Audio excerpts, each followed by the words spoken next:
During one of my earlier investigations into organized crime a few years ago, I was surprised at how much action there was right out on the streets.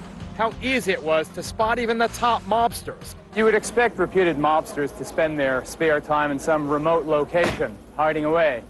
In fact, John Gotti and his alleged criminal associates spend most of their spare time right here at the Ravenite Social Club. And Little Italy, they sit outside, they were at least until we came up, and they pass their time just like ordinary citizens. The day I was there, the boss himself showed up with his younger brother, Gene. Mr. Gotti? John? Hey, one of you. No. All right. Hey, tell us, Geraldo Rivera. I just don't want to talk. All right?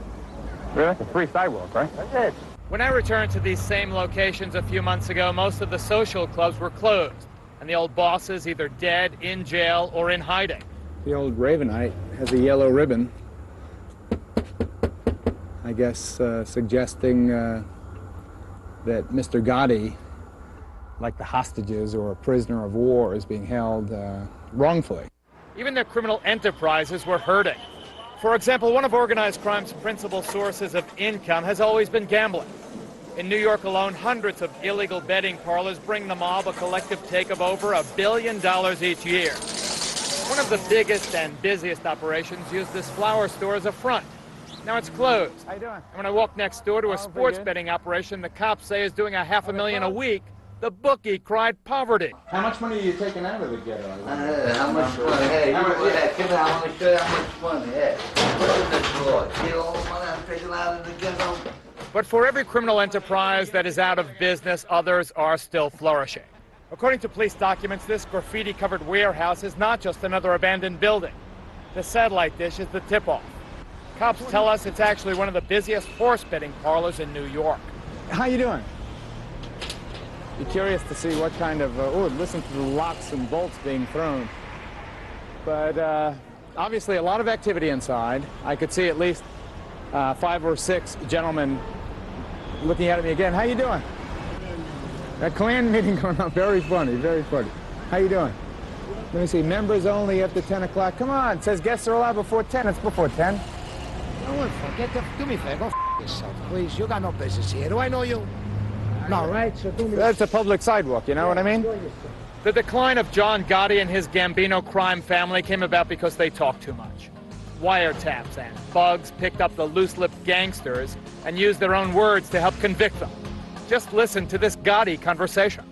This is going to be a Cosa Nostra till I die. Be it an hour from now, be it tonight, or 100 years from now, I'm in jail. It's going to be a Cosa Nostra. Those wiretaps gave the world an inside look at how criminals talk, plot, make deals, and set people up to be killed. You tell this punk, I'll meet John Gotti tonight to sever your head off. But what really sunk John Gotti was the ultimate betrayal. His right-hand man, Sammy the Bull Gravano, turned rat. He squealed on the boss, even as Gotti was preparing to make him heir to the throne. As soon as anything happens to me, I'm off the streets. Sammy's the acting boss. Gotti had made a terrific error in judgment. Sammy, once cornered himself by murder charges, gave up his friend to save his own skin. It was the beginning of the end for the American Godfather. Sammy's testimony would help send Gotti away for life. The man who was #1 in the underworld is now just another number in the maximum security prison in Marion, Illinois. This has been called the Alcatraz of today, America's Devil's Island, a tough and violent home for the country's deadliest criminals. The government's been on my father for 6 years. 6 years. They haven't won anything. Gotti may be gone, but he's certainly not forgotten. His daughter, Victoria. My father is the last of the Mohicans. They don't make men like him anymore. They never will. But the FBI tells us that Gotti is still trying to run his criminal empire from behind bars. At this time, he's trying to run his family through intermediaries, but he doesn't get too much opportunity to talk to them.